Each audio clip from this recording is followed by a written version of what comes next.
ગુરુ પૂનમના પાવન દિવસે ચોટીલા ડુંગરે લહેરી પવન વચ્ચે ધજા કેવી રીતે ચડે છે, ઘૂઘરાના નાદ સાથે કેવી રીતે અનોખી ભક્તિ થાય છે અને આટલી ભારે ભીડ વચ્ચે અમે મા ચામુંડાના અદ્ભુત દર્શન કેવી રીતે કર્યા, ચાલો જોઈએ આજના ખાસ વ્લોગમાં। જય માતાજી મિત્રો, આજે ગુરુ પૂનમના પાવન દિવસે આપણે આવી ગયા છીએ સુપ્રસિદ્ધ યાત્રાધામ ચોટીલા ડુંગરે। આ છે ડુંગર ચડવાનું મુખ્ય પ્રવેશ દ્વાર, જ્યાંથી આપણે ભક્તિમય પ્રવાસ શરૂ થાય છે। આજે ગુરુ પૂનમના લીધે તળેટીમાં ભક્તોનો ભારે માહોલ જોવા મળી રહ્યો છે।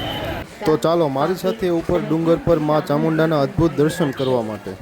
મિત્રો, અત્યારે આપણે પગથિયા ચડી રહ્યા છીએ અને અહીંનો માહોલ એકદમ જોવા જેવો છે। ગુરુ પૂનમના પવિત્ર દિવસે મા ચામુંડાના આશીર્વાદ લેવા માટે હજારો ભક્તો ઉમટી પડ્યા છે, જેના કારણે પગથિયા પર ચાલવાની પણ જગ્યા નથી। એટલો ટ્રાફિક છે કે ગરમી અને ભીડ હોવા છતાં લોકો પૂરા ભક્તિભાવ સાથે ઉપર જઈ રહ્યા છે।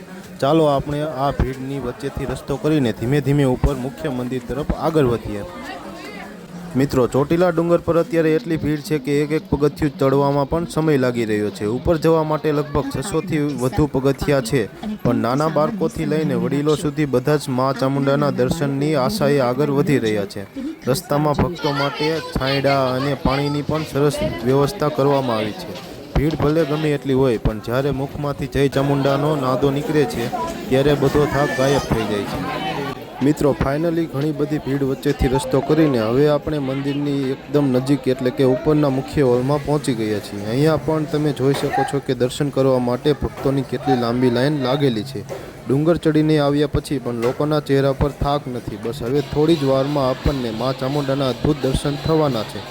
મિત્રો, જેવા આપણે મુખ્ય મંદિરના ચોકમાં પહોંચ્યા ત્યાં જ આપણને મા ચામુંડાની અદ્ભુત ભક્તિના દર્શન થયા। આ એક પરિવાર માતાજીની પવિત્ર ધજા લઈને આવ્યા છે અને એમની પરંપરા મુજબ હાથમાં ઘૂઘરા વગાડીને માતાજીના પરંપરાગત લોકગીતો ગાઈ રહ્યા છે। ડુંગર ઉપર ગુંજતા આ ઘૂઘરાનો અવાજ અને ભક્તિનો માહોલ હૃદયને એક અલગ જ શાંતિ આપે છે। સાચે જ આવી પરંપરા જ આપણી સંસ્કૃતિ ખરી ઓળખ છે।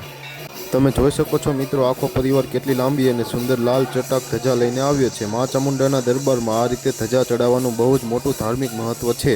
આખો પરિવાર ભક્તિના રંગમાં રંગાઈને માતાજીની માનતા પૂરી કરવા અથવા આશીર્વાદ લેવા માટે આ ધજા લાવ્યા છે।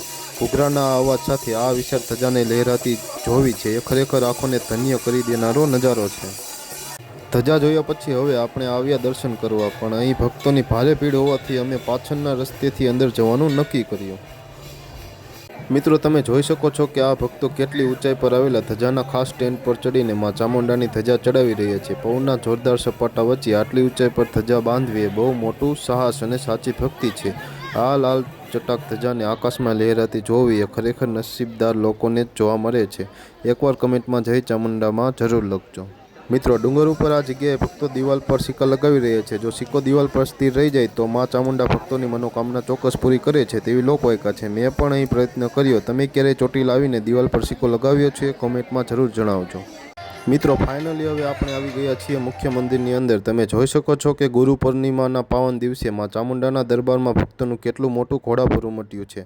ચારે બાજુ બસ જય ચામુંડામાંના નારા ગુંજી રહ્યા છે અને આ રહ્યા આપણી ચોટીલાવાળી મા ચામુંડાના અદ્ભુત અને ભવ્ય દર્શન। ઘરે બેઠા જ માતાજીના ચરણોમાં શીશ ઝુકાવી લો અને કમેન્ટમાં જય ચામુંડામાં લખીને પવિત્ર દર્શનનો લાભ તમારા મિત્રો સાથે પણ શેર કરજો।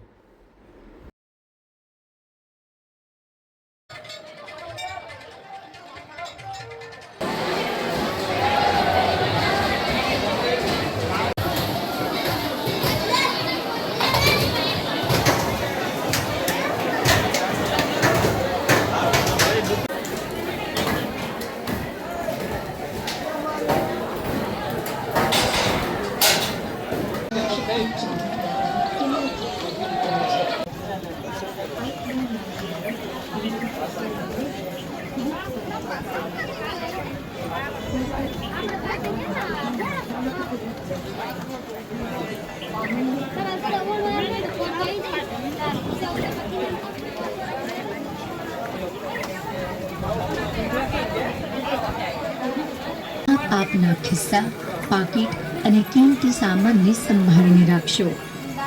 આપના નાના બાળકો ભીડમાં અટવાઈ ન જાય તેની ખાસ કાળજી લેશો। માનો પ્રસાદ કોઈના પગમાં ન કચડાય તેની ખાસ કાળજી લેશો। મા ચામુંડા આપની સર્વ મનોકામના